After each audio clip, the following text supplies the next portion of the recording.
Ça a été mon chéri pendant longtemps. Ça a été comment dire, c'est un tournant dans l'œuvre. Il y a un avant et un après. C'est un hommage à Les Souris et les Hommes de Steinbeck, qui pour moi est un des plus grands livres de l'histoire de la littérature, et en même temps un magnifique roman noir, un magnifique polar. Si le jour où les droits sont libres, on peut le ressortir en livage noir sans honte.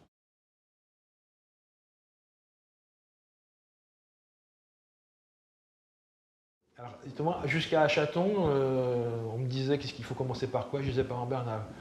Chaton, c'est le livre, on va dire, c'est le tournant de la maturité. C'est pas par hasard, c'est une trilogie, c'est une œuvre en 3 parties. Pour le même prix, vous avez un roman policier, un roman noir et un roman à suspense. C'est logique, c'est une espèce, c'est le roman bilan, je dirais, de mon œuvre. Dit comme ça fait un peu prétentieux, mais c'est pas faux. Et c'est à base de chat, et il y a Maloulette en couverture, c'est important.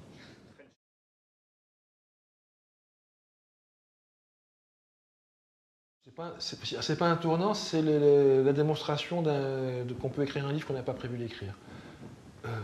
C'est un livre que j'ai commencé le 21 avril 2002, vers 20h01 à peu près. Bon, c'est encore un hommage à un autre maître, c'est un clin d'œil aussi, comme James Ellroy, à une technique d'écriture, moi, que j'ai découvert.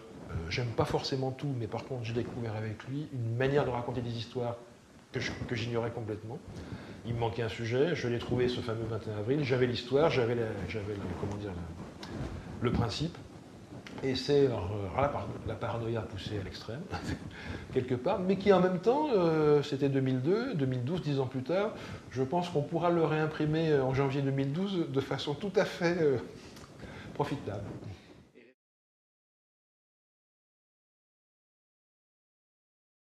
C'est la démonstration qu'on peut garder un livre pendant au moins 15 ans. Et que finalement, 15 ans après, à 2-3 bricoles près, il reste d'actualité. C'est un clin d'œil, c'est la première fois que j'essaie de faire un peu aussi du côté bouffon que je faisais un peu moins dans les autres livres. Pour délirer, je ne suis pas sûr d'y avoir réussi à 100%, il faut être honnête, mais en même temps, il y a dedans, il y a plein de choses qui font mon bonheur.